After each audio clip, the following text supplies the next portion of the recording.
বাংলাদেশের এক বক্তা, বহুত আলোচিত এবং সমালোচিত। আমি তার ব্যাপারে বিগত বছরগুলোতে জবানকে নীরব রেখেছি যে কার কত বলবো। বক্তাদের ব্যাপারে তো কথা বলতে নিজের কাছেও খারাপ লাগে, যে হাজার হাজার মানুষের সামনে তাদেরকে সতর্ক করব। তাদেরকে ব্যক্তিগতভাবে বোঝানো হলো, একাধিকবার বোঝানো হলো, কোনো বুঝে কাজ হয় না। একের পর এক বেফাস মন্তব্য এই কোরআনের ময়দানে বসে তারা করেই যাচ্ছেন। বেফাস মন্তব্য আয়াতের তাফসিরের মধ্যে গিয়ে করেন, ওয়াজের স্টেজে বসে করেন, গাল গল্পে করেন, করতে করতে করতে করতে এক পর্যায়ে আজকে সাংবাদিক সম্মেলনে সাংবাদিকদের সাক্ষাৎকারে দিয়ে বলছেন নবীজি সাল্লাল্লাহু আলাইহি সাল্লাম বার্তাবাহক ছিলেন, সেই অর্থে নবীজি সাল্লাল্লাহু আলাইহি সাল্লাম সাংবাদিক ছিলেন। এত আস্তে নাউজুবিল্লাহ বললেন। আচ্ছা, বেয়াদবির তো একটা স্কেল থাকা উচিত, একটা মাত্রা থাকা উচিত। আমি কার শানে কথা বলছি? তিনি কে? তিনি কি আমাদের সমাজের সাধারণ কোনো মানুষ, সাধারণ কোনো সৃষ্টি? আসমান, জমিন, লৌহ কলম, চাঁদ, সূরজ, যার সৃষ্টির কাছে ঋণী হয়ে আছে, নবীরা পর্যন্ত যার নাম উচ্চারণ করতে সাবধানতা অবলম্বন করেছেন, স্বয়ং আল্লাহ রাব্বুল আমিন মুহাম্মদ বলে নাম উচ্চারণ করেন নাই, তাকে আপনি সাংবাদিক বলেন? এই বক্তার জাতির সামনে নিঃসন্দেহে নিঃশর্ত ক্ষমা ভিক্ষা চাওয়া উচিত। লাগামহীন বক্তব্য দিয়ে দিয়ে এক সময় বলে কোরআন শরীফ আল্লাহ ফেসবুক চালাতে বলেছেন, আল্লাহ পাক লাইক কমেন্ট করতে বলেছেন, আরেকবার বলে কোরআন শরীফ আল্লাহ আওয়ামী লীগ এবং বিএনপির নাম বলেছেন, আরেকবার বলে অমুক নায়িকার দিকে বিসমিল্লাহ বলে একটু তাকাবেন। উদ্ভট কথাবার্তা। আল্লাহর কোরআনের মঞ্চটাকে কয়েকটা জ্ঞানহীন আলেম নাপাক বানিয়ে ছেড়ে দিয়েছে। কথা ঠিক না? বুঝে ঠিক জুড়ে বলেন। হাতে গোনা কয়েকটা বক্তার কারণে আজকে আলেম সমাজ বিতর্কের মুখে, তাদের নামে প্রতিদিন ফেসবুকে গালিগালাজ হচ্ছে, মানুষের সামনে জবাবদিহিতা করতে হচ্ছে। আর তাদের কাছে জবাবদিহিতা চাইতে গেলেই বলে স্লিপ অফ টাং হয়ে গেছে। কেন রে ভাই? আপনি কথায় কথায় মাপ চান, কতবার মাপ চাইলে আপনি শুধরাবেন? কতবার আপনার স্লিপ অফ টাং হয়? প্রতি স্টেজে আপনার স্লিপ অফ টাং হয়। এর মানে আপনি বক্তব্য করতে এসেছেন, আপনি এই মঞ্চের উপযুক্ত নন, আপনি বিশ্রাম গ্রহণ করেন। এত বেশি গুরুত্বপূর্ণ সাহাবায়ে কেরাম এক একটা আয়াত তেলাওয়াত করে, আবার সে আয়াত মুখস্থ করে তার উপর আমল করে আরেকটা আয়াত তেলাওয়াত করতেন। এভাবে দেখা গিয়েছে কোনো কোনো সাহাবীর 2 পারা কোরআন পড়তে 2 বছর পার হয়েছে। কোরআনে কারিমের প্রতিটি আয়াত অতীব গুরুত্বপূর্ণ। আজকে আমি হাজার হাজার আয়াতের ভেতর থেকে আমি ছোট্ট একটা আয়াতে কারিমা সূরা লোকমান থেকে আপনাদের সামনে তেলাওয়াত করেছি, বর্তমান প্রেক্ষাপটকে সামনে নিয়ে। সেটা হচ্ছে এই যে আমরা এই জবান বর্তমান সময়ে সবচেয়ে বেশি অন্যায় করছি জবান দিয়ে, মুখ দিয়ে। আমরা আমাদের মুখটাকে এত বেশি হালকা করে ফেলেছি, জবানের কোনো দাম আমরা দিই না। অথচ এই জবানের ব্যাপারে নবী করিম সাল্লাল্লাহু আলাইহি সাল্লাম বলেছেন, মাইয়াদমানলি মা বাইনা লাহিয়াইহি ওয়া মা বাইনা রিজলাইহি আদমান লাহুল জান্নাহ। যেই ব্যক্তি আমাকে 2টা অঙ্গের গ্যারান্টি দেবে, আমি আল্লাহ রাসূল তাকে জান্নাতের গ্যারান্টি দেব। আল্লাহর হাবিব সাল্লাল্লাহু আলাইহি ওয়াসাল্লাম বলেছেন, মাইয়াদমানলি মা বাইনা লাহিয়াইহি, 2 চোয়ালের মাঝখানে যে অঙ্গটা আছে, মানে জবানের গ্যারান্টি যে আমাকে দেবে। ওয়ামা বাইনা রিজলাইহি, 2 পায়ের মাঝখানে যে অঙ্গ আছে, মানে লজ্জাস্থান, 2টা অঙ্গের গ্যারান্টি যেই ব্যক্তি দেবে, যে এর নিরাপত্তা সে দিতে পারবে, আমি নবীজি সাল্লাল্লাহু আলাইহি ওয়াসাল্লাম তার জন্য জান্নাতের গ্যারান্টার হয়ে যাব। অথচ আমরা এই জবানের কোনো মূল্য দেই না। মাতৃগর্ভে যখন ছিলাম, মায়ের মাসিক অসুখকে বন্ধ করে আমাদের রক্ত মাংস আল্লাহ পাক দেহের মধ্যে গঠন করে দিয়েছেন, দেহকে পরিপূর্ণ করেছেন। মায়ের রক্ত মুখ দিয়ে না দিয়ে নারের সাথে নার কানেকশন করে দিয়েছিলেন। জোরে বলেন সুবহানাল্লাহ। সম্মানিত অঙ্গ হচ্ছে জবান। জবানকে আমরা হালকা বানিয়ে ফেলেছি। কথায় কথায় মিথ্যা, গীবত, পরনিন্দা, শিকায়েত, গালিগালাজ, চায়ের দোকানে বসে মানুষের সমালোচনা, মসজিদে বসে মানুষের গীবত শিকায়েত, মিটিংয়ে বসে মানুষের শিকায়েত, এই জবানটাকে এত হালকা আমরা বানিয়ে ফেলেছি। নবীজি সাল্লাল্লাহু আলাইহি সাল্লাম বলেছেন, যেই ব্যক্তি জবানের গ্যারান্টি আমাকে দেবে, আমি নবীজি তাকে জান্নাতের গ্যারান্টি দিয়ে দিব। আমি মহাগ্রন্থ আল কোরআনের সূরা লুকমান থেকে আপনাদের সামনে 12 নম্বর আয়াতখানা তেলাওয়াত করেছি। আল্লাহ তাআলা লুকমান হাকিমের নামে 30 পারা কোরআনে একটা আলাদা সূরা নাযিল করেছেন। অথচ লুকমান হাকিম কোনো নবী ছিলেন না, কোনো রসুল ছিলেন না।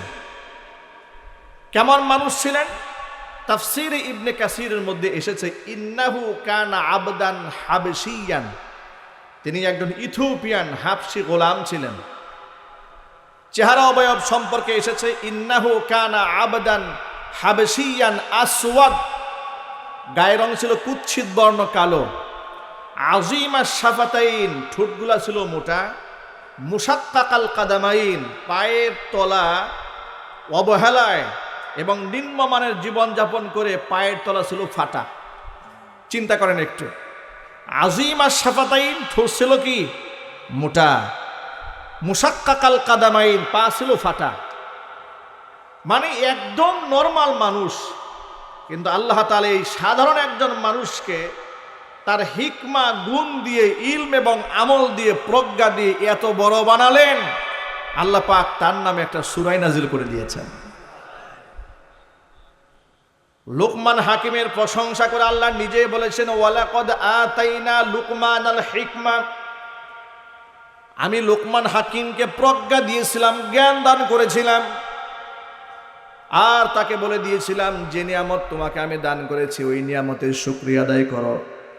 মনে রেখো, আমাই ইয়াশকুর ফাইন্নামা ইয়াশকুরু লিনাফসি, যেই ব্যক্তি আমি আল্লাহর কৃতজ্ঞতা আদায় করবে সে তার নিজের জন্য কৃতজ্ঞতা আদায় করবে। কারণ আমি আল্লাহর কৃতজ্ঞতা আদায় করলে আমার দাম বাড়বে না, কিন্তু যে ব্যক্তি আমার কৃতজ্ঞতা আদায় করবে আমি আল্লাহ তাআলা তার মর্যাদা বাড়িয়ে দেব। লুকমান হাকিম কালো মানুষ, আবার পা ফাটা, ঠোঁটগুলা মোটা।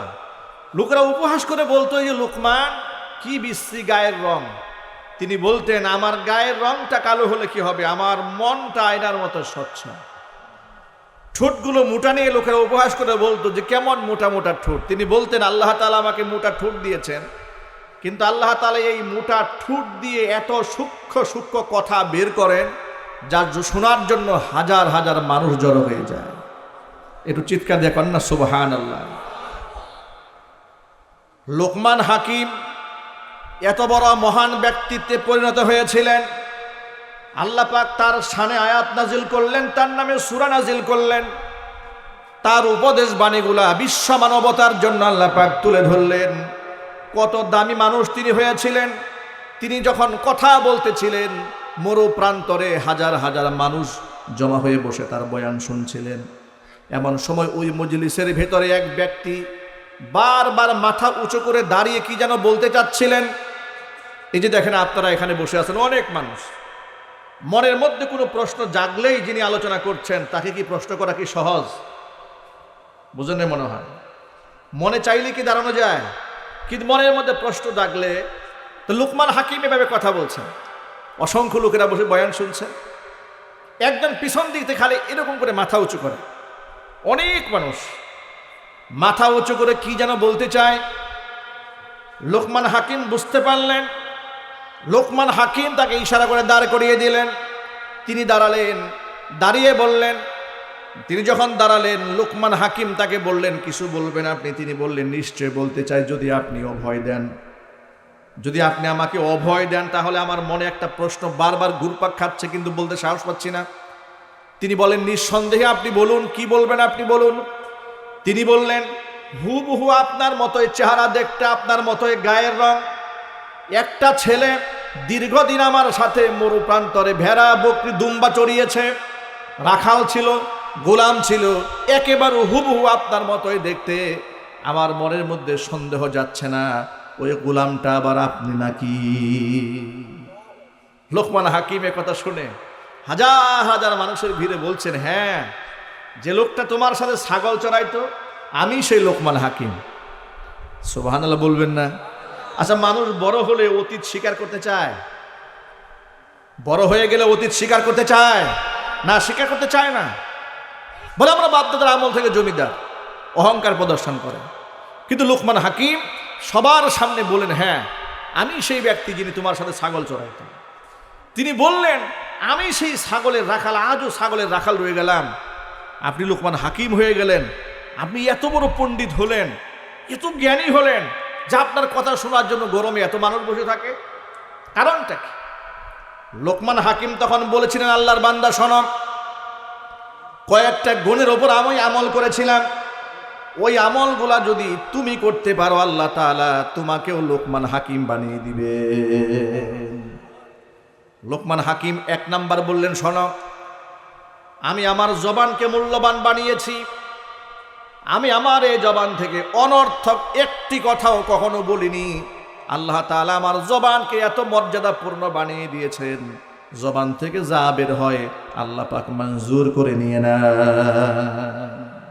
আমি কখনো মিথ্যা কথা তো বলি না, গীবত শেখার তো প্রশ্ন আসে না, আমি অনর্থক কোনো কথাই বলি না। আল্লাহ পাক এই মর্যাদা আমাকে দান করেছেন, 1 নাম্বার।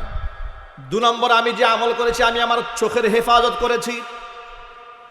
আমি আমার চোখের খিয়ানত কখনো করিনি।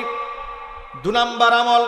3 নাম্বার আমল, আমি আমার জীবনে কোনো মেহমানকে কখনো তুচ্ছতাচ্ছিল্য করিনি। সারা জীবন মেহমানদেরকে আমি সম্মান দান করেছি। জোরে কোন সুবহানাল্লাহ। এই কয়েকটা গুণের উপর আমি আমল করেছি।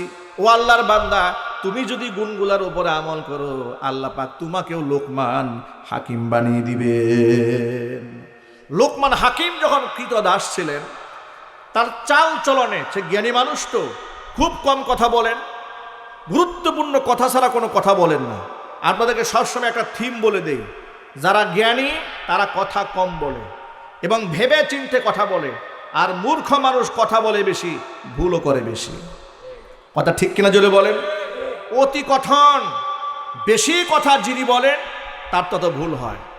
আর জ্ঞানী মানুষ কথা কম বলেন, বলার সময় হিসাব করে কথা বলেন।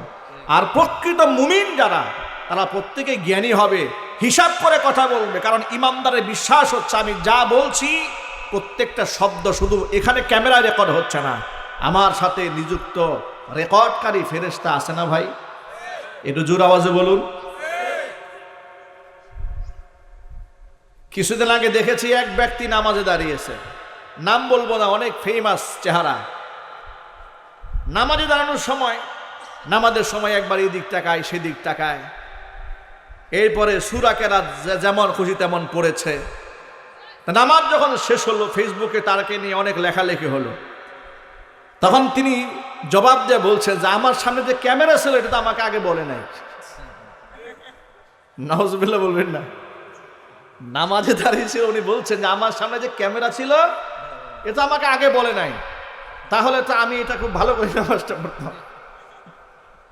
প্রিয় ভাইরা আমার, নামাজে দাঁড়িয়ে থাকেন, আপনার সামনে ক্যামেরা থাক না থাক, চলার পথে আমি একাকী আছি, বন্ধু মহলে একাকী আছি, সিসি ক্যামেরা রেকর্ড হোক আর না হোক, আমার সামনে নিযুক্ত রেকর্ডার আছে না নাই? কোরআন বলে দিয়েছে, মা ইয়ালফিজু মিন কাউলিন ইল্লা লাদাইহি রাকিবুন আতীদ। মানুষ তার জবান থেকে এখনো কোনো শব্দ উচ্চারণ করে না যা সংরক্ষণকারী ফেরেশতা রেকর্ড করে না রাখে। জোরে জোরে বলেন সুবহানাল্লাহ। এই জন্য আমরা আজকের পর থেকে দায়িত্বশীল হব আমাদের জবানের ব্যাপারে। আমরা বলি ইনশাআল্লাহ। লোকমান হাকিম জ্ঞানী মানুষ, দাস, কিন্তু চাল চলন উঠা বসায় খুব জ্ঞানী মনে হয়। তো লোকমান হাকিমের যিনি মনিব ছিলেন, তিনি একদিন লোকমান হাকিমকে ডেকে তার প্রজ্ঞার মাত্রাটা যাচাই করার জন্য তিনি বলছেন, আচ্ছা লোকমান, তোমাকে একটা কাজ করতে হবে। সেটা কি? তুমি আজকে একটা খাসি জবাই করবে। খাসি জবাই করে এই খাসির সব চাইতে নিকৃষ্ট 2টা অঙ্গ কেটে আমার সামনে হাজির করবে। লোকমান হাকিম মনিবের কথা শুনে একটা খাসি জবাই করলেন। কথা কি বোঝা যাচ্ছে তো ভাই? খাসি জবাই করে গোটা দেহ থেকে দুটা নিকৃষ্ট অঙ্গ কেটে মনিবের সামনে হাজির করলেন। মনিব তাকায় দেখেন লোকমান হাকিম খাসির জিহ্বা কেটে নিয়ে এসেছেন আর খাসির কলিজা কেটে মনিবের সামনে হাজির করে দিয়েছেন। মনিব জিজ্ঞেস করলো, লোকমান ব্যাখ্যা করে বলো, দেহের মধ্যে লজ্জাস্থান আছে, লিঙ্গ আছে, পা আছে, সব বাদ দিয়ে তুমি জিহ্বা কেন কেটে আনলাম, কলিজা কেন কেটে আনলেন? লোকমান হাকিম তার মনিবকে ডেকে বলছেন, মনিব শুনে রাখুন, একটা দেহের মধ্যে সব চাইতে নিকৃষ্ট অঙ্গ এই দুটা যদি নষ্ট হয়ে যায় গোটা দেহটাই নষ্ট হয়ে যায়। সবচেয়ে নিকৃষ্ট এই অঙ্গ এই দুটা নষ্ট হয়ে গেলে দেহ সে সব পচে যায়, যার কল্প নষ্ট হয়, যার জবান নষ্ট হয়। এই জন্য দেহের মধ্যে সবচেয়ে নিকৃষ্ট অঙ্গ এই দুটি। কিছুদিন চলে গেছে, যাওয়ার পরে লোকমান হাকিমের মনিব আবার লোকমানকে ডেকে বলছে, লোকমান তুমি আজকে আরেকটা খাসি জবাই করবে।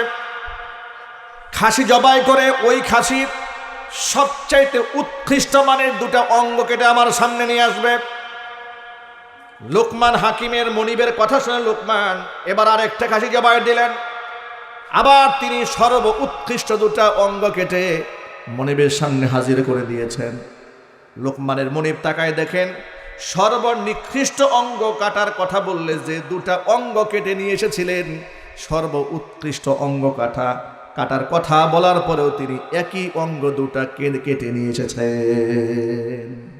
জিজ্ঞেস করে, লোকমান কয়েকদিন আগে বললাম খারাপ অঙ্গ কাটতে, জিহ্বা কাটলে, আর কল্প কেটে নিয়ে আসলে, হৃৎপিণ্ড কেটে নিয়ে আসলে, আবার আজকে ভালো অঙ্গ কাটতে বললাম, তুমি এই দুটাই কাটলে কেন?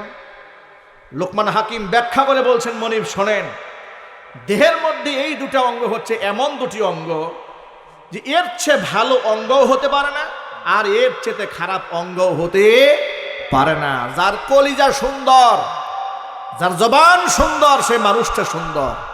যার কলিজা খারাপ, যার জবান খারাপ, তার চাইতে নিকৃষ্ট মানুষ আসমানের নিচে জমিনের উপর আর হতে পারে না। কথা ঠিক নেবে ঠিক জোরে বলেন। দেখেন অনেক সময় লোকেরা অনেক সময় রাগ করে, কালো মানুষ যদি খারাপ কাজ করে, মন্তর যদি খারাপ হয়, লোকেরা বলে ওর দিলও কালা, ওর দেহ কালা, ওর ভেতরও কালা, বাহিরও কালা। আবার সুন্দর মানুষ যদি খারাপ কাজ করে, কি বলে জানেন? উপরে সাদা হলে কি হবে, মনটা একদম কালা। কথা ঠিক না ভাই? লোক মুখে বলে। এই জন্য অন্তর পরিচ্ছন্ন হওয়া এটা ইমানদারদের বিরাট একটা অর্জন। আমাকে অন্তর পরিশুদ্ধ রাখতে হবে, এই জবানকে পরিশুদ্ধ রাখতে হবে। আপনি একটু আন্দাজ করেন তো, আল্লাহর নবী সাল্লাল্লাহু আলাইহি ওয়াসাল্লাম 63 বছর হায়াতে একটা মিথ্যা শব্দ উচ্চারণ করেন নাই। সুবহানাল্লাহ, বাড়ি গিয়ে বলেন। আচ্ছা, এটা কোনো স্বাভাবিক ঘটনা মনে হয় আপনার কাছে যে একটা মানুষ জীবনে একটা মিথ্যাও বলে নাই? আল্লাহু আকবার জোরে বলেন। তিনি মানুষ ছিলেন, আমার আপনার মতো সাধারণ মানুষ ছিলেন না, তিনি মহামানব ছিলেন। কথা ঠিক নেবে ঠিক? মহামানব ছিলেন, যার দরুন তার তুলনা তিনি নিজেই, তার সাথে পৃথিবীর কারো তুলনা করা যায় না। তিনি মানুষ ছিলেন, কিন্তু কোনো মানুষের সাথে তার তুলনা হয় না। নবী ছিলেন, কিন্তু অন্য নবীদের সাথেও তার তুলনা হয় না। তিনি ছিলেন ইমামুল মুরসালিন, রাহমাতুল লিল আলামিন, খাতামুল আম্বিয়া, নবিয়ুনা মুহাম্মাদুর রাসূলুল্লাহ সাল্লাল্লাহু আলাইহি ওয়াসাল্লাম। আল্লাহ পাক তাকে নবিকুল শিরোমণি বানিয়েছিলেন। আল্লাহ পাক তাকে এত বেশি মর্যাদা দিয়েছিলেন। আল্লাহ তাআলা নিজে তার নবীকে সাধারণ মানুষের মতো ডাক দেন নাই, নিজে তার নবীকে বড় মর্যাদা দিয়ে ডেকেছেন। জোরে জোরে বলেন আল্লাহু আকবার। কথা বলার একটা কারণ আছে, খুব গভীর মনোযোগ সে কথাটা শুনবেন। এই কোরআনে আল্লাহ তাআলা সমস্ত নবীদেরকে নাম ধরে সম্বোধন করেছেন, যেমন ইয়া জাকারিয়া, ইয়া ইয়াহইয়া, ইয়া মূসা, ইয়া ঈসা, ইয়া ইব্রাহিম, এভাবে নাম ধরে ধরে নবীদেরকে সম্বোধন করেছেন। কিন্তু 30 পারা কোরআনে একটা জায়গার মধ্যে খুঁজে পাবেন না আল্লাহ পাক তার নবীকে ইয়া মুহাম্মদ বলে ডাক দিয়েছেন। নিজে আল্লাহর নবীকে আল্লাহ নিজের নাম ধরে তো ডাক দেনই নাই, আবার মানুষেও যেন রসুলকে সাধারণ মানুষের মতো করে ডাক না দেয় হারাম ঘোষণা করে দিয়েছেন। আল্লাহ পাক বলেন লা তাজআলু দুআ আর রাসূলি বাইনাকুম কাদুআই বাযিকুম বাযা। ও দুনিয়ার মানুষেরা শুনে রেখো, ও সাহাবীরা কান খুলে শুনে রেখো, তোমরা সাধারণ মানুষকে একে অপরে যেভাবে নাম ধরে ডাকাডাকি করো, আমার নবীকে তোমরা সেইভাবে নাম ধরে ডাকও দিতে পারবে না। আল্লাহু আকবার বলেন, আর চিল্লা এখন আল্লাহু আকবার। নাম ধরে ডাকও দেওয়া যাবে না, তার সাথে কারো তুলনায় করা যাবে না। তিনি অনন্য অসাধারণ ছিলেন। সাহাবায়ে কেরাম তার সৌন্দর্যতার প্রশংসা করতে গিয়া হয়রান হয়ে বলেছেন তিনি সাদাও ছিলেন না, কালোও ছিলেন না, আবার গধূম বর্ণেও ছিলেন না। এর মানে কেমন ছিলেন তার তুলনা তিনি নিজেই সামাইলে তিরমিজি খুলে দেখেন, এক শব্দে এক বর্ণে পৃথিবীর কোনো রঙের সাথে রসুলকে তুলনা দেওয়া সম্ভব হয় নাই। আমরা যেমন এক বাক্যে বলি অমুকে লম্বা অমুকে খাটো, রসুলের ব্যাপারে তারা লম্বাও বলতেন না, খাটোও বলতেন না। বলতেন তিনি লম্বাও ছিলেন না, খাটোও ছিলেন না। এর মানেটা কি? এর মানে হচ্ছে পৃথিবীতে এমন একক কোনো শব্দ নয় যেই শব্দ দিয়ে রসুলকে পরিচিত করা যায়। চিল্লায় এখন আল্লাহু আকবার। পৃথিবীতে এমন কোনো একক কোনো রং নাই যে এক রং দিয়ে আপনি রসুলের সৌন্দর্যতা বলে ফেলবেন। আল্লাহ পাক তার রসুলকে এভাবে তৈরি করেছিলেন যার দরুন তার শান, তার মান, তার মর্যাদা, তার ইজ্জত, তার আবরু এত আকাশচুম্বী বানিয়ে দিয়েছিলেন। তিনি যখন হাঁটতেন আকাশের এই মেঘমালা তাকে ছায়া দিত। তার সম্মানে মৃত গাছ জিন্দা হয়ে তাকে শাখা পাখা পাতা পল্লবে সুশোভিত হয়ে তাকে ছায়া দিত। এত বেশি সম্মান আল্লাহ পাক তার নবীজিকে দান করেছিলেন। ওই নবীজি সাল্লাল্লাহু আলাইহি সাল্লামের শানে কথা বলতে গেলে জবান হেফাজত করে কথা বলতে হবে। এই জবানের মধ্যে নবীজির নাম বড় ইজ্জতের সাথে উচ্চারণ করতে হবে। জোরে বলেন ঠিক কিনা? বাংলাদেশের এক বক্তা বহুত আলোচিত এবং সমালোচিত। আমি তার ব্যাপারে বিগত বছরগুলোতে জবানকে নীরব রেখেছি যে কার কত বলবো। বক্তাদের ব্যাপারে তো কথা বলতে নিজের কাছেও খারাপ লাগে যে হাজার হাজার মানুষের সামনে তাদেরকে সতর্ক করব। তাদেরকে ব্যক্তিগতভাবে বোঝানো হলো, একাধিকবার বোঝানো হলো, কোনো বুঝে কাজ হয় না। একের পর এক বেফাস মন্তব্য এই কোরআনের ময়দানে বসে তারা করেই যাচ্ছেন। বেফাস মন্তব্য আয়াতের তাফসিরের মধ্যে গিয়ে করেন, ওয়াজের স্টেজে বসে করেন, গাল গল্পে করেন, করতে করতে করতে করতে এক পর্যায়ে আজকে সাংবাদিক সম্মেলনে সাংবাদিকদের সাক্ষাৎকারে দিয়ে বলছেন নবীজি সাল্লাল্লাহু আলাইহি সাল্লাম বার্তা বাহক ছিলেন, সেই অর্থে নবীজি সাল্লাল্লাহু আলাইহি সাল্লাম সাংবাদিক ছিলেন। এত আস্তে নাউজুবিল্লাহ বললেন। আচ্ছা, বেয়াদবির তো একটা স্কেল থাকা উচিত, একটা মাত্রা থাকা উচিত। আমি কার শানে কথা বলছি? তিনি কে?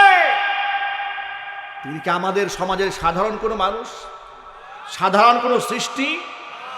আসমান, জমিন, লৌহ কলম, চাঁদ, সূরজ যার সৃষ্টির কাছে ঋণী হয়ে আছে, নবীরা পর্যন্ত যার নাম উচ্চারণ করতে সাবধানতা অবলম্বন করেছেন, স্বয়ং আল্লাহ রাব্বুল আমিন মুহাম্মদ বলে নাম উচ্চারণ করেন নাই, তাকে আপনি সাংবাদিক বলেন?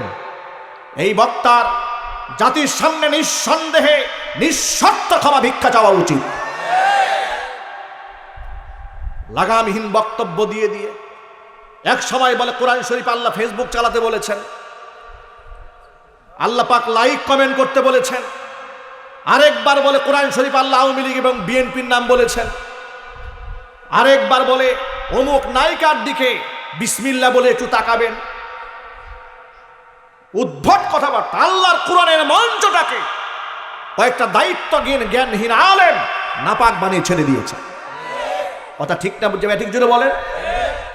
হাতে গোনা কয়েকটা বক্তার কারণে আজকে আলেম সমাজ বিতর্কের মুখে। তাদের নামে প্রতিদিন ফেসবুকে গালিগালাজ হচ্ছে, মানুষের সামনে জবাবদিহিতা করতে হচ্ছে। আর তাদের কাছে জবাব দিতে চাইতে গেলেই বলে স্লিপ অফ টাং হয়ে গেছে। কেন রে ভাই? আপনি কথায় কথায় মাপ চান, কতবার মাপ চাইলে আপনি শুধরাবেন? কতবার আপনার স্লিপ অফ টাং হয়? প্রতি স্টেজে আপনার স্লিপ অফ টাং হয়। এর মানে আপনি বক্তব্য করতে এসেছেন, আপনি এই মঞ্চের উপযুক্ত নন, আপনি বিশ্রাম গ্রহণ করেন। কথা ঠিক কিনা চিল্লায় বলেন। আচ্ছা, আপনাদেরকে একটা কথা বলি, একজন ড্রাইভার যদি প্রতিদিন রাস্তায় রং সাইডে চলে সীমা লঙ্ঘন করে, আর প্রতিদিন যদি বলে যে প্রথম প্রথম ড্রাইভার হয়েছে, কদিন পরে ঠিক হবে, এটা কি মানবে কর্তৃপক্ষ? রাষ্ট্রের আইন মানবে? সুতরাং রাসূলের শানে যারা গুস্তাখি করে, আমি আবার বলছি, আল্লাহর শানে, রাসূলুল্লাহর শানে, কোরআনের ব্যাপারে, হাদিসের ব্যাপারে, কোরআনের তাফসীরের ব্যাপারে মন গড়া কথা বলবেন, আপনি কত বড় সেলিব্রিটি এটা আমরা দেখব না। আমরা দাঁত ভাঙ্গা জবাব দেওয়ার জন্য প্রস্তুত আছি। সুতরাং যিনি বলেছেন মুহাম্মদ সাল্লাল্লাহু আলাইহি ওয়াসাল্লাম সাংবাদিক ছিলেন এক অর্থে, মানে কি? বার্তাবাহক ছিলেন। আজীব কারবার। আল্লাহ রসুল কার বার্তাবাহক ছিলেন আর সাংবাদিকরা কার বার্তা বহন করে? সাংবাদিকরা মানুষের কাছ থেকে মানুষের বার্তা বহন করে এবং এর মধ্যে অসংখ্য মিথ্যা বেশি থাকে। কথা ঠিক না ঠিক? এই সমাজের সাংবাদিকরা একটু ইনসাফের সাথে বলবেন, সব সাংবাদিকরা অধিকাংশ সত্য বলে না, মিথ্যা বলে। একটু জোরে বলতে হবে। আমি সাংবাদিকদের অসম্মান করছি না, নিঃসন্দেহে সমাজের মধ্যে দায়িত্বশীল সাংবাদিক আছেন, সত্যবাদী সাংবাদিক আছেন, সংখ্যায় তারা কম, কিন্তু কোথাকার সাংবাদিকদের সাথে আপনি মুহাম্মদ সাল্লাল্লাহু আলাইহি ওয়াসাল্লামের তুলনা করলেন? মানুষের তো ডেট এক্সপায়ার, গাঁজা খাইলেও মনে হয় এমন কথা মুখ থেকে বের হওয়ার কথা নয়। এই সমস্ত বক্তারা কি স্টেজে ওঠার আগে গাঁজা খায় না তারি খায় নাকি মদ খায়? আমার বুঝে আসে না। কথা ঠিক না জুড়ে বলেন।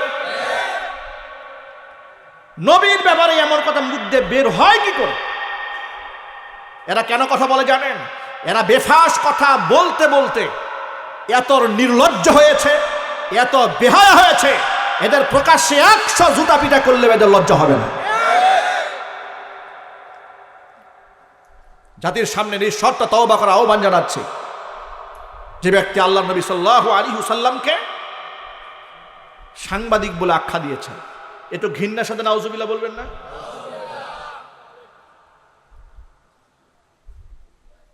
আল্লাহর নবী সাল্লাল্লাহু আলাইহি ওয়াসাল্লাম সম্পর্কে, আল্লাহ রাসূল সাল্লাল্লাহু আলাইহি ওয়াসাল্লাম সম্পর্কে স্বয়ং আল্লাহ কি বলেন শোনেন, যে আমার নবী কেমন বার্তাবাহক ছিলেন শোনো। আমার নবী কেমন বার্তাবাহক? ওয়ামা ইয়ানতিকু আনিল হাওয়া ইন হুয়া ইল্লা ওয়াহিয়ুন ইউহা। আমার নবী নিজের পক্ষ থেকে কোনো কথাই বলেন না, কথা যা বলেন আমার পক্ষ থেকে ওহির মাধ্যমে যা জানাই দেই সেটাই জাতির সামনে জুড়ে পৌঁছায় দেন। জোরে জোরে বলেন সুবহানাল্লাহ। সেই রাসূলের সাথে এই সমাজের সাংবাদিকদের তুলনা হয়? নাউজুবিল্লাহ পড়েন, আরো চিৎকার দিয়ে এখন নাউজুবিল্লাহ। আল্লাহ এই সমস্ত দায়িত্ব জ্ঞানহীন বক্তাদেরকে হেদায়েত দান করুন এবং তাদের জবানের অনিষ্টতা থেকে, ফিতনা থেকে, ফাসাদ থেকে মুসলিম উম্মাহকে হেফাজত করুন। আমার প্রিয় ভাইয়েরা, আল্লাহর নবী সাল্লাল্লাহু আলাইহি ওয়াসাল্লাম আল্লাহর পক্ষ থেকে সিদ্ধান্তের অপেক্ষায় কিভাবে থাকতেন লক্ষ্য করেন। একবার এক ইহুদি দৌড়ায় এসেছে রাসূলের কাছে, এসে বলল, মুহাম্মদ আপনার কাছে একটা বিচার নিয়ে এলাম। নবীজি জিজ্ঞেস করলেন, কার নামে বিচার নিয়ে এলে? ইহুদি বলে, আপনার সাহাবী আবু বকর সিদ্দিকের নামে বিচার নিয়ে এসেছি। কেন? আমার আবু বকর কি করেছে?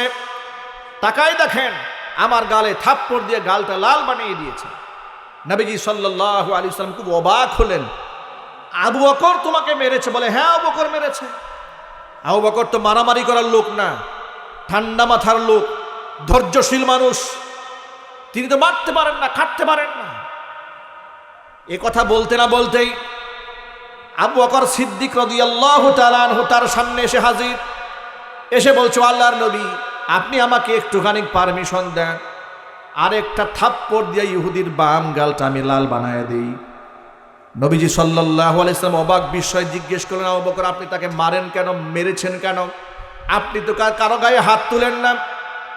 আবু বকর বললেন, নবীজি রাস্তা দিয়ে হেঁটে যাচ্ছিলাম, তাওরাত কিতাবের তালিম দিচ্ছিল, আমি তাকে বলেছিলাম ওয়াইহাক ওয়াইলাক, তোমার জন্য ধ্বংস, তুমি একজন ইহুদি আলেম হয়ে মুহাম্মদ সাল্লাল্লাহু আলাইহি ওয়াসাল্লামের প্রতি ঈমান না এনে ইহুদিদেরকে সেই ভ্রান্ত কিতাবের দাওয়াত দাও।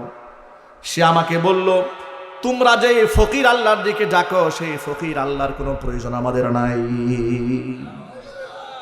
আল্লাহকে ফকির বলে গালি দিয়েছে, সহ্য করতে পারি নাই, কষে থাপ্পড় মেরেছি। ও নবীজি সাল্লাল্লাহু আলাইহি সাল্লাম, সে যদি আমাকে গালি দিত, আমাকে আঘাত করত, বদলাও নিতাম না, আঘাতও করতাম না, কিন্তু যেখানে আল্লাহকে গালি দিয়ে বসেছে, আল্লাহকে ফকির বলেছে, সহ্য করতে পারি নাই, আঘাত করেছি। নবীজি সাল্লাল্লাহু আলাইহি ওয়াসাল্লাম এবার ইহুদিকে জিজ্ঞেস করলেন, ইহুদিরে ফানহাস, তুমি কি আল্লাহকে ফকির বলে গালি দিয়েছ? ফানহাস বলে, ও মুহাম্মদ সাল্লাল্লাহু আলাইহি ওয়াসাল্লাম, আমি আল্লাহকে ফকির বলে গালি দেই নাই, আবু বকর আমার নামে মিথ্যা কথা বানিয়ে বলছে। আপনারা একটু বলেন তো, আবু বকর মিথ্যা বলার সাহাবী? আরো জোর আওয়াজে বলেন। আবু বকর তো মিথ্যা বলতে পারেন না, মিথ্যা তিনি বলেন না। সিদ্দিক তার উপাধি, তিনি কি করে মিথ্যাবাদী হন? কিন্তু আল্লাহ রসুলের কাছে বিচার দেওয়া হয়েছে, নবীজি কোরআন দিয়ে বিচার করবেন। এবার আপনারা বলেন, নবীজি সাল্লাল্লাহু আলাইহি সাল্লামের বিচার ব্যবস্থার মধ্যে কি জুলুম হওয়ার সম্ভাবনা আছে? আরো যদি বলেন, স্বজন প্রীতি করার কি কোনো আশঙ্কা আছে? আবু বকর যেহেতু নিজের মানুষ, তার পক্ষে দলিল থাক আর না থাক, তার পক্ষে রায় দিয়ে দিলাম, এরকম হওয়া সম্ভব? সম্ভব নয়। বিচারক কিভাবে বিচার করবে? সাক্ষী প্রমাণের ভিত্তিতে। তিনি দেখবেন না তিনি আমার দলের কিনা, আমার মতের কিনা, আমার আদর্শের কিনা। এই জন্য আমরা সবসময় বলি যে ব্যক্তি জীবন থেকে শুরু করে পারিবারিক জীবন, রাজনৈতিক অঙ্গন, আন্তর্জাতিক অঙ্গন, রাষ্ট্রের সকল ক্ষেত্রে আল্লাহ রসুলের সুন্নাহকে বাস্তবায়ন করতে হবে। কথা ঠিক কিনা জুড়ে বলেন। জাতীয় সংসদ কোরআন দিয়ে চলুক, আপনারা চান না? বিচার ব্যবস্থা কোরআন দিয়ে চলুক, এটা আপনারা চান না? বিচার ব্যবস্থা কোরআন দিয়ে চললে নিরাপরাধ মানুষ জেলখানায় একজন থাকবে না। আর বিচার ব্যবস্থায় কোরআন না থাকার কারণে অপরাধীরা নাকের ডগায় ঘুরে বেড়াচ্ছে, খুঁড়িরা ঘুরে বেড়াচ্ছে, নিরাপরাধ মানুষগুলো জেলখানার কারারুদ্ধ অবস্থায় বছরের পর বছর আছে। বাস্তবতা আছে না নাই? ভাইরা আমার, আল্লাহ নবী সাল্লাল্লাহু আলাইহি ওয়াসাল্লাম কি বিচার করেন লক্ষ্য করেন। হুজুর তো কোরআন দিয়ে বিচার করবেন। আবু বকর তাকে থাপ্পড় মেরেছে, সাক্ষী আবু বকর নিজেই, কিন্তু ফানহাদ যে আল্লাহকে ফকির বলে গালি দিয়েছে, প্রমাণ কি? নবীজি সাল্লাল্লাহু আলাইহি ওয়াসাল্লাম আবু বকরকে বলেন, আবু বকর আপনি প্রমাণ পেশ করেন, ফানহাদ যে আল্লাহকে ফকির বলে গালি দিয়েছে, আপনার কোনো সাক্ষী আছে? আবু বকর বললেন, নবীজি যেখানে বসে সে আল্লাহকে ফকির বলে গালি দিয়েছে, যতগুলো মানুষ সেখানে ছিল সবগুলো ছিল ইহুদি, আমার পক্ষে তো একজনও নাই, সুতরাং আপনার কাছে আমি সাক্ষী দাঁড় করাতে পারবো না। এবার সাক্ষী যদি না থাকে, কোরআনের আইন তো বড় কঠিন, আইন হচ্ছে ওয়াল জুরুহা কিসাস, আঘাতের বদলা আঘাত। এর মানে যে রকম একটা আঘাত আবু বকর ফানহাসের গালে উঠায় দিয়েছে, হুবহু ওই রকম একটা আঘাত ইহুদি এবার হযরত আবু বকরের গালে উঠায় দিবে। জোরে কর নাউজুবিল্লাহ। রায়টা বড় কঠিন একটা রায় হয়ে যাচ্ছে। ইহুদির হাত উঠবে আবু বকরের গালে। আল্লাহর নবী বারবার আসমানের দিকে তাকাচ্ছিলেন, আল্লাহর পক্ষ থেকে কোনো ফয়সালা আসে নাকি। নবীজি সাল্লাল্লাহু আলাইহি সাল্লাম খুব ভালো করে জানতেন আবু বকর মিথ্যা কথা বলেন নাই, আবু বকর মিথ্যা বলতে পারেন না, কিন্তু আল্লাহর পক্ষ থেকে সিদ্ধান্ত না আসলে কি ফয়সালা দিবেন, এই জন্য আসমানের দিকে বারবার তাকাচ্ছিলেন। আল্লাহ পাক জিবরাইল আমিনকে পাঠাই দিলেন, জিবরাইল যা আমার দুস্তরে গিয়া জানাই দে আবু বকরের পক্ষে পৃথিবীর কোনো মানুষের সাক্ষীর প্রয়োজন নাই, আবু বকরের পক্ষে সাক্ষী আমি আল্লাহ নিজেই হয়ে গেলাম। আল্লাহ তাআলা আয়াত নাযিল করে দিলেন, লাকাদ সামিআল্লাহু কাওলাল্লাযীনা ক্বালু ইন্নাল্লাহা ফাকীরুন ওয়া নাহনু আগনিয়া।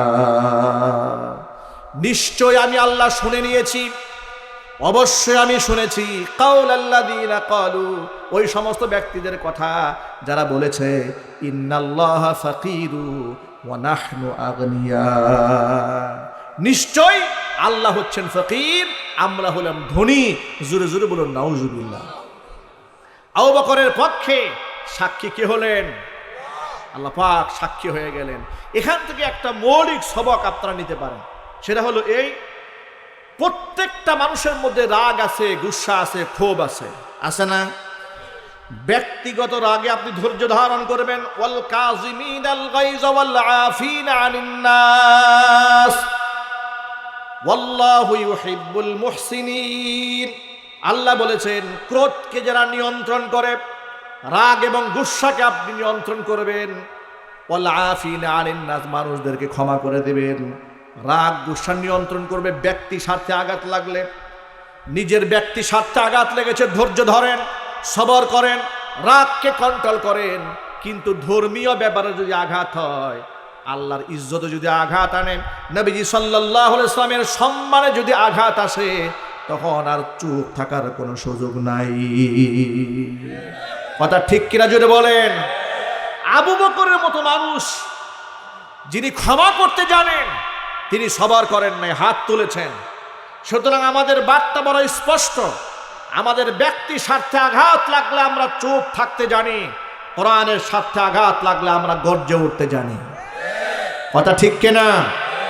সুতরাং অপূর্ব পাল নামক যে কুলাঙ্গার নর্থ সাউথ ইউনিভার্সিটিতে আল্লাহর কোরআন মারিয়েছে, আল্লাহর কোরআন ছিঁড়েছে, আল্লাহর কোরআন পাড়িয়েছে, আল্লাহর কোরআনের সাথে বেয়াদবি করেছে, এই কুলাঙ্গারকে ফাঁসির কাস্টে ঝুলাবার আগ পর্যন্ত বাংলাদেশের একজন মুসলমানের কলিজা ঠান্ডা হতে পারে না।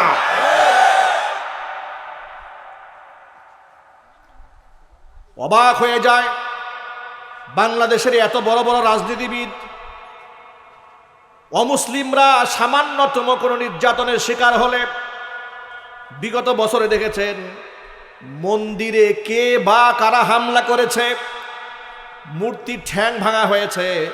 যদিও আমরা এগুলাকে সমর্থন করি না, ইনভেস্টিগেশন করে দেখা গিয়েছে মুশরিকরা নিজেরাই মূর্তি ভেঙে মুসলমানদের বদনাম করার চেষ্টা করেছে অধিকাংশ জায়গায়। কথা ঠিক নেবে ঠিক? এরপরে কি হয়, ওই ব্রাহ্মণবাড়িয়া নাসিরনগরে ইতিহাস আপনারা ভুলে যাবেন না, ভুলে যাওয়ার কথা নয়, কোথাকার কোন মন্দিরে কি একটা ভাঙচুর হয়েছে, সে এক সরাসরি মন্দিরে মূর্তির মাথা ভাঙা হয়েছে। এই দুঃখে কষ্টে স্বরাষ্ট্রমন্ত্রী গিয়ে হাজির হয়ে গেলেন, পররাষ্ট্রমন্ত্রী গিয়ে হাজির হয়ে যান, সচিব গিয়ে হাজির হন, রাষ্ট্রপতি বিবৃতি দেন, দুঃখ প্রকাশ করেন, কত কিছু হয়ে যায়। আর আল্লাহর কোরআন পাড়িয়েছে, মারিয়েছে, বাংলাদেশের বড় বড় রাজনীতিবিদদের কোনো প্রতিক্রিয়া দেখলাম না। কথা ঠিক নেবে ঠিক জোরে বলেন? কয়েকদিন আগে পূজা উপলক্ষে বাংলাদেশের রাজনীতিবিদেরা পূজা মণ্ডপে স্লোগান দিয়েছে, হিন্দু মুসলিম ভাই ভাই, অমুক মার্কায় ভোট চাই। স্লোগান দেয় নাই? কথা বলে না, দেয় নাই? দিয়েছে।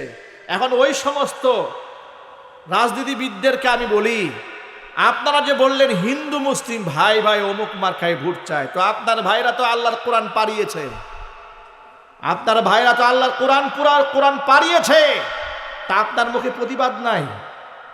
আপনার মুখে ওই সমস্ত কট্টর বেয়াদব গুস্তাখ রাসূল কোরআনের শানে বেয়াদবি করেছে, তাদের বিরুদ্ধে কোনো আওয়াজ নাই। এর মানে হচ্ছে আপনার ইমানের চাইতে আপনার কাছে ভোটের দাম বেশি।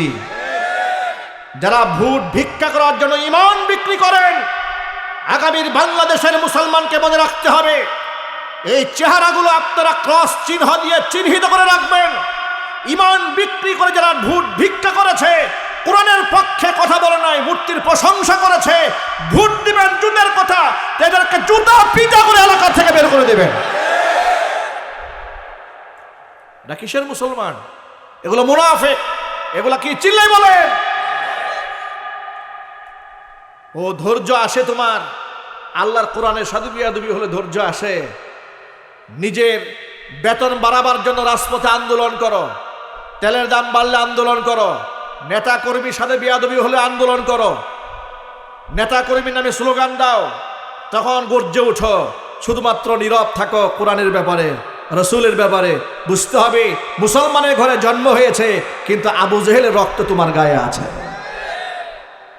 সাবধান মুসলমান, এত সহজে মুসলমান হওয়া যায় না। মুসলমানের কবরস্থানে দাফন করলে কিয়ামতে মুক্তি পাওয়া যাবে না, জানাজা পড়লেই মুক্তির ফয়সালা হবে না। ঈমান নিয়ে, রসুলের মোহাব্বত নিয়ে দুনিয়া থেকে বিদায় হতে হবে।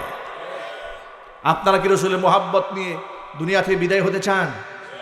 আল্লাহর কোরআনের সাথে যে গাদ্দারি করেছে, বেয়াদবি করেছে, গুস্তাখ করেছে, তার শাস্তি হোক, তার ফাঁসি হোক, আপনারা চান না? কারা কারা চান? দুহাত দেখতে চাচ্ছি, কারা কারা চান? আল্লাহ পাক আমাদের সকলকে ঐক্যবদ্ধভাবে কাজ করার তৌফিক দান করে, জোরে কোন আমিন। প্রিয় ভাইরা আমার, যে উপমা দেওয়ার জন্য হাদিসটা টেনেছি সেটা হলো এই, নবীজি সাল্লাল্লাহু আলাইহি ওয়াসাল্লাম রায় ঘোষণা করতে যাচ্ছেন, বারবার অপেক্ষা আছেন আল্লাহর পক্ষ থেকে কি ফয়সালা আসে।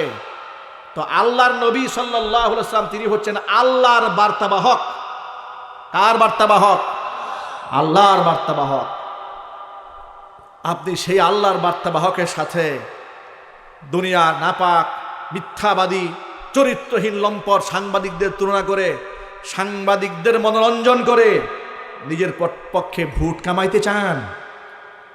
মনে রাখবেন, পৃথিবীর ইতিহাস বলেছে আল্লাহ এবং রসুলের সাথে যারা বেয়াদবি করেছে, আল্লাহ পাক লাঞ্ছিত, অপমানিত করে দুনিয়া থেকে বিদায় করেছেন।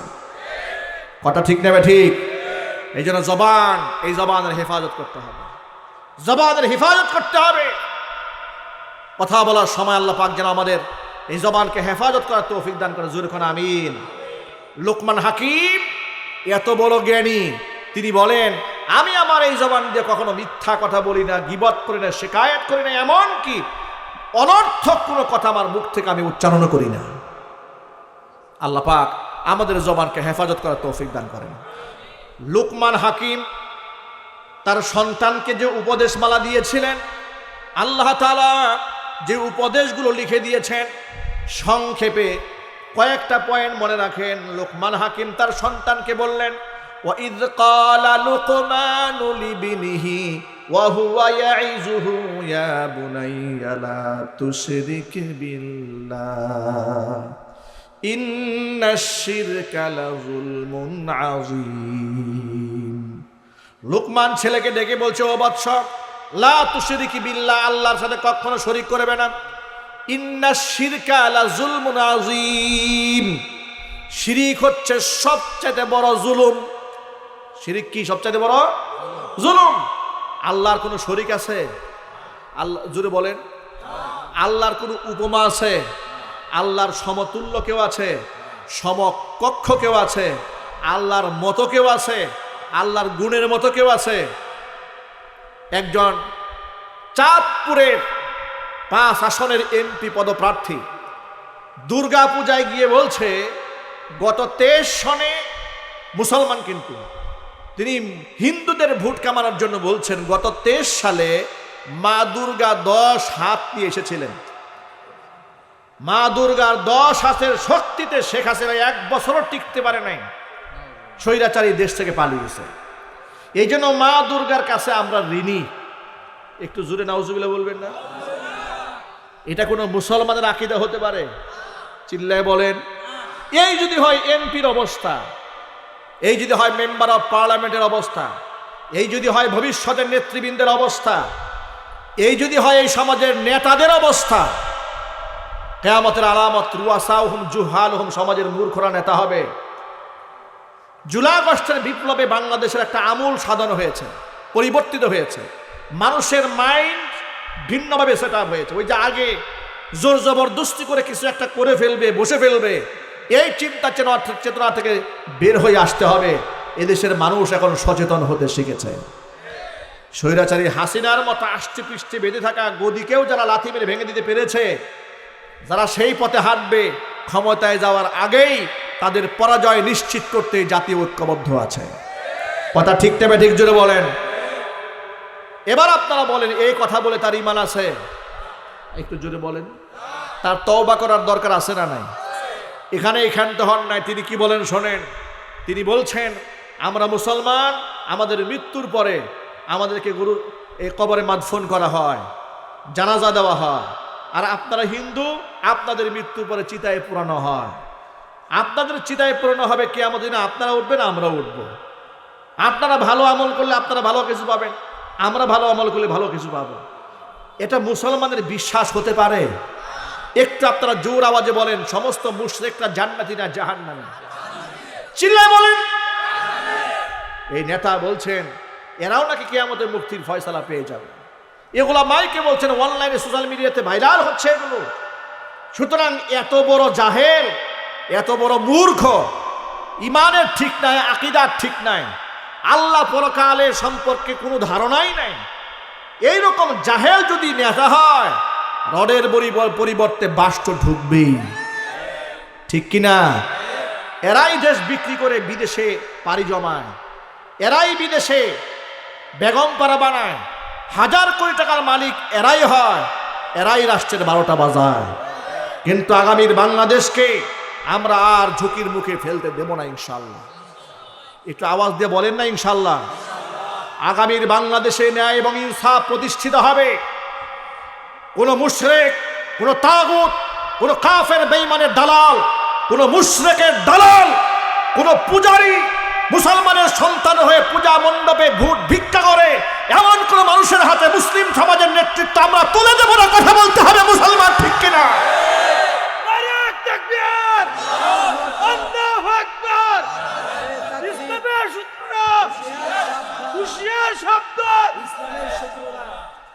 একটা কথা মনে রাখেন, অমুসলিমরা তাদের ধর্ম পালন করবে, আমাদের কোনো অসুবিধা নাই। ইসলাম বলে দিয়েছে, ইসলাম স্পষ্ট বলেছে লা ইকরাহা ফিদ্দিন, ধর্মের মধ্যে জবরদস্তি নাই, মানে অমুসলিমকে জোর করে আপনি মুসলমান বানাবেন এই অধিকার আপনাকে দেওয়া হয় নাই। ঠিক কিনা বলেন? এদের সমালোচনাও করতে বলা হয় নাই। কিন্তু মুসলমানের সন্তান হয়ে আকীদা বিসর্জন দেবেন, অন্ততপক্ষে মুসলমান হিসেবে আমরা সেটা বরদাস্ত করব না। যে দুর্গায় বিশ্বাসী সে আল্লাহ বিশ্বাসী হতে পারে না। ভগবান আর আল্লাহ কি এক? একটু কথা বলতে হবে। ঈশ্বর আর আল্লাহ এক। অতএব আকীদার ক্ষেত্রে কোনো ছাড় নাই। কথা মনে থাকবে। আপনার হিন্দু প্রতিবেশী আছে, কথা একটু ঠান্ডা মাথায় বোঝেন, অমুসলিম প্রতিবেশী আছে, তার সাথে আপনার সুন্দর আচরণ করে ইসলাম নিষেধ করে নাই। কোরআনে কারিমে সূরা মুমতাহিনায় আল্লাহর স্পষ্ট বার্তা আছে, লা ইয়ানহাকুমুল্লাহু আনিল্লাযীনা লাম ইউকাতিলুকুম ফিদ্দীন ওয়া লাম ইউখরিজুকুম মিন দিয়ারিকুম আন তাবাররুহুম ওয়া তুকসিতু ইলাইহিম ইন্নাল্লাহা ইউহিব্বুল মুকসিতিন। আল্লাহ তাআলা নিষেধ করেন নাই ওই সমস্ত অমুসলিমদের সাথে ভালো আচরণ করতে যারা তোমাদের সাথে ধর্মীয় যুদ্ধে লিপ্ত হয় না, যারা তোমাদেরকে এলাকা থেকে তাড়িয়ে দেয়নি, তাদের সাথে ভালো আচরণ করতে আমি আল্লাহ তোমাদের নিষেধ করি না। ইন্নাল্লাহা ইউহিব্বুল মুকসিতিন, বরং আমি আল্লাহ তাআলা ইনসাফকারীদেরকে ভালোবাসি। জোরে জোরে কোন সুবহানাল্লাহ। আপনি অমুসলিম প্রতিবেশীর ঘর নাই, একটা ঘর বানায় দেন, অসুবিধা নাই। ছেলে মেয়ে টাকা পয়সার অভাবে লেখাপড়া করতে পারে না, সাহায্য করেন, কোনো সমস্যা নাই। সারা বছর তাকে সাহায্য করবেন না, সহযোগিতাও করবেন না, খালি পূজায় গিয়ে লাড্ডু খাবেন, ভালোবাসা দেখাবেন, এই ভণ্ডামি বাদ দিতে হবে। কথা বলেন ঠিক কিনা? এটা অমুসলিমদেরও বোঝা উচিত। সারা বছর আমাদের খোঁজ খবর নেয় না, সারা বছর আমার ঘরে টিন ভেঙে টিনের চাল দিয়ে পানি পড়ে, আমার খোঁজ খবর নেয় না, খালি পূজা আসলে খোঁজ খবর নেয়। এ তো ভণ্ড। কথা ঠিক কিনা? তারও বোঝা উচিত। আল্লাহ পাক আমাদের বোঝার তৌফিক দান করেন। মানবিক সাহায্য করতে বাধা নাই, কিন্তু ঈমান বিক্রি করা যাবে না। শিরকি কাজে সাহায্য করা হারাম, সহানুভূতি দেখানো হারাম, উপস্থিত হওয়া হারাম, সাপোর্ট দেওয়া হারাম, টোটাল হারাম। এই কথাগুলো মনে থাকবে তো ইনশাল্লাহ। আল্লাহ বুঝার তৌফিক দান করেন। লোকমান হাকিম সন্তানকে ডেকে বলছেন, ইয়া বুনাইয়া, ছেলে, লা তুশরিকি বিল্লাহ, আল্লাহর সাথে শরীক স্থাপন করতে পারবে না। ইন্না শিরকা লা যুলমুন আযীম, আমি আল্লাহর সাথে শরীক স্থাপন করা এটা বড় মারাত্মক, বড় জুলম। এই কথা দিয়ে আমাদের মনে থাকবে তো ইনশাআল্লাহ। আমরা কেউ কোনোদিন শিরিক করব না, আমাদের সন্তানদেরকেও আমরা শিরকি কাজে অংশগ্রহণ করতে দেব না। আল্লাহ যেন আমাদের তৌফিক দান করেন। একটু জোর আওয়াজে বলতে হবে আল্লাহুম্মা আমিন। লুকমান হাকিম তার সন্তানকে আরেকটা গুরুত্বপূর্ণ কথা বলেছেন, ইয়া বুনাইয়া ইন্নাহা ইন তাকু মিসকাল হাববাতিন মিন খারদালিন ফাতাকুন ফি সখরাতিন আও ফিস সামাওয়াতি আও ফিল আরদি ইয়াতি বিহাল্লাহ ইন্নাল্লাহা লাতীফুন খাবীর। ও বাচ্চা শোনো, একেবারে কোনো আমল, একেবারে ক্ষুদ্র থেকে ক্ষুদ্রাতিরিক্ত কোনো আমল যদি পাথরের মধ্যে লুকায়িত থাকে, আসমানেও যদি থাকে, সেটাও আল্লাহ তাআলা হাজির করে দেবেন। আল্লাহর অগোচরে দুনিয়াতে কিছুই নাই। সব আমল সম্পর্কে অবগত কে আছেন? আল্লাহ পাক আছেন। সন্তানদেরকে নসিহত শিখাচ্ছেন। এরপরে তিনি বলছেন, ইয়া বুনাইয়া আকিমিস সালাহ, হে ছেলে নামাজ কায়েম করবে, ওয়ামুর বিল মারুফ, সৎ কাজের আদেশ দেবে, ওয়ানহা আনিল মুনকার, অসৎ কাজ থেকে মানুষকে নিষেধ করবে। এরপরে আল্লাহ পাক বলছেন ওয়াসবির আলা মা সাবাক, বিপদ আসলে ধৈর্য ধারণ করবে, ইন্না যালিকা মিন আজমিল উমুর, এটা হচ্ছে একটা মজবুত বিষয়, দৃঢ় প্রত্যয়ের বিষয়। আমরা বিপদে ধৈর্য ধারণ করব, নিজেরা নামাজ কায়েম করব, সন্তানদেরকে আমরা নামাজ কায়েম করতে আমরা নির্দেশ দেব। আমরা বলি ইনশাআল্লাহ। সর্বশেষ কথা মনে রাখেন, আল্লাহ পাক বলছেন ওয়ালা তুসাইর খাদ্দাকা লিন্নাস। লুকমান হাকিম তার সন্তানকে বলছেন ওয়ালা তুসাইর খাদ্দাকা লিন্নাস, মানুষের সাথে অহংকার করবে না। ওয়ালা তামশি ফিল আরদি মারহা, জমিনের মধ্যে অহংকার করে হাঁটবে না। ইন্নাল্লাহা লা ইউহিব্বু কুল্লা মুখতালিন ফখুর, আল্লাহ তাআলা দাম্ভিক অহংকারী কোনো ব্যক্তিকে আল্লাহ পছন্দ করেন না। অহংকার করা যাবে? জোরে বলেন। দাম্ভিক এবং অহংকারীরা হচ্ছে আল্লাহর কাছে সবচেয়ে ঘৃণার পাত্র। লুকমান হাকিম তার সন্তানকে অহংকার হতে নিষেধ করছেন। এরপরে সর্বশেষ বলছেন ওয়াকসিদি ফি মাশরিক, তুমি যে রাস্তায় চলবে মধ্যম পন্থা অবলম্বন করে হাঁটবে, অহংকার পদবরে হাঁটবে না। ওয়াগদুদ মিন সাউতিক, কথা যখন বলবে বিনয়ের সাথে কথা বলবে, নরম কণ্ঠে কথা বলবে। ইন্না আনকারাল আসওয়াত লা সাউতুল হামির, সবচেয়ে নিকৃষ্ট আওয়াজ হচ্ছে গাধার আওয়াজ। কিসের আওয়াজ? গাধার আওয়াজ। মানে সমাজে কিছু লোক দেখবেন যে 5-10 জন লোক বসে আছে, খামোখা একটু মাতবুরি দেখানোর জন্য গিয়ে দেখবেন চিল্লায় একটা কথা বলে ফেলছে। এই মেজাজের লোক সমাজ আছে না? একটু জোরে আওয়াজে বলেন। মানে এমনিতে কোনো প্রয়োজন নাই, হঠাৎ করে এই অমুকে এই তমুকে কথা বলেছে, বেয়াদব। এই আওয়াজ হচ্ছে গাধার আওয়াজ। কিসের আওয়াজ? গাধার আওয়াজ। যে কথার মধ্যে বিনম্রতা, ওয়াকসিদি ফি মাশরিক, চলার মধ্যে বিনম্রতা, ওয়াগদুদ মিন সাউতিক, আওয়াজের মধ্যে বিনম্রতা থাকতে হবে। আর খবরদার অহংকার করে চলবে না। অহংকারের পরিণতি কি হয়েছে? যুগ যুগ ধরে সমস্ত অহংকারীরা ধ্বংস হয়েছে। কথা ঠিক নেবে ঠিক? অহংকারীরা শুধু পরকালেই ধ্বংস হবে তা নয়, পরকালে অহংকারীদেরকে আল্লাহ তাআলা পিঁপড়ার আকার দেবেন। আর হাসরের মাঠে যত মানুষ থাকবে তাদের পায়ের নিচে পিষ্ট করবেন। ঘৃণার সাথে বলেন নাউজুবিল্লাহ। আর অহংকার করা কত বড় গুনাহ। হাদিসে কুদসিতে এসেছে আল কিবরিয়া উরিদাই ওয়াল আজমাতু ইজারি, অহংকার হচ্ছে আমার গায়ের চাদর, বরত্ব হচ্ছে আমি আল্লাহর পরনের লুঙ্গি। কেউ যদি ব্যক্তি যখন অহংকার করে আমার গায়ের চাদর দূরে টানাটানি করে। অহংকার মানুষ কি নিয়ে করে?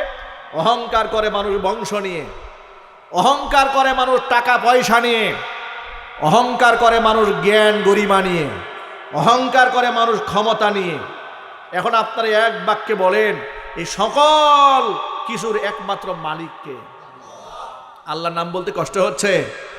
সম্পদ দেওয়ার মালিককে, ক্ষমতা দেওয়ার মালিককে, ইজ্জত দেওয়ার মালিককে, সম্মান দেওয়ার মালিককে, জ্ঞান গরিমা দেওয়ার মালিককে। তো আল্লাহর দেওয়ার নিয়ামত পেয়ে আপনার তো বিনয়ী হওয়ার কথা ছিল, আপনার তো আল্লাহর শুকরিয়া আদায় করার কথা ছিল। অহংকার কেন করতে গেলেন? অহংকার যে ব্যক্তি করে, নবীজি সাল্লাল্লাহু আলাইহি ওয়াসাল্লাম বলেছেন হাদিসে কুদসিতে এসেছে, অহংকার হচ্ছে আল্লাহর গায়ের চাদর, বরত্ব আল্লাহর পরনের লুঙ্গি। সুতরাং অহংকার যেই ব্যক্তি করে আল্লাহর গায়ের জামা ধরে টান দেয়, আল্লাহর পরনের লুঙ্গি ধরে টান দেয়। আল্লাহ যেন আমাদেরকে হেফাজত করেন, জোরে করেন আমিন। অহংকারীরা যুগ যুগ ধরে লাঞ্ছিত হয় দুনিয়াতে, লাঞ্ছিত হয় আখিরাতে। স্বৈরাচারী শেখ হাসিনা কত দাম্ভিক আর অহংকারীর সাথে বাংলাদেশে ক্ষমতা পরিচালনা করেছে, ফেরাউনের প্রতিচ্ছবি দেখিয়েছে। এমন লাঞ্ছিত আর বেইজ্জত আল্লাহ করেছে, পৃথিবীর ইতিহাসে কোনো শাসককে আল্লাহ এত বড় বেইজ্জত করেন নাই। কথা ঠিক কিনা জুড়ে বলেন? অস্তিত্ব সহ আল্লাহ বিনাশ করে দিয়েছেন।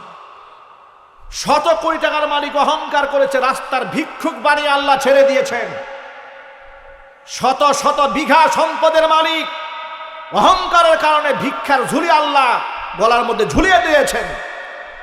সুতরাং অহংকার কোনো ইমানদার বান্দা করতে পারে না।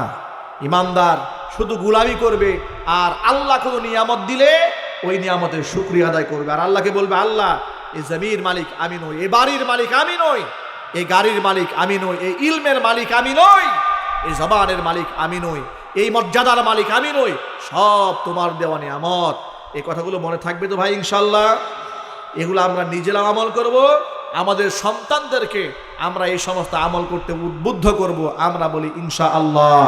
আল্লাহ রাব্বুল আলামিন যেন যে কথাগুলো আপনাদের সামনে উচ্চারণ করেছি, সবার আগে আমাকে, এরপর আমার ভাইদেরকে, মা বোনদেরকে, সকলকে আমল করার তৌফিক দান করে। জোরে কোন আমিন। জবানের হেফাজত এটা অত্যন্ত গুরুত্বপূর্ণ আমল।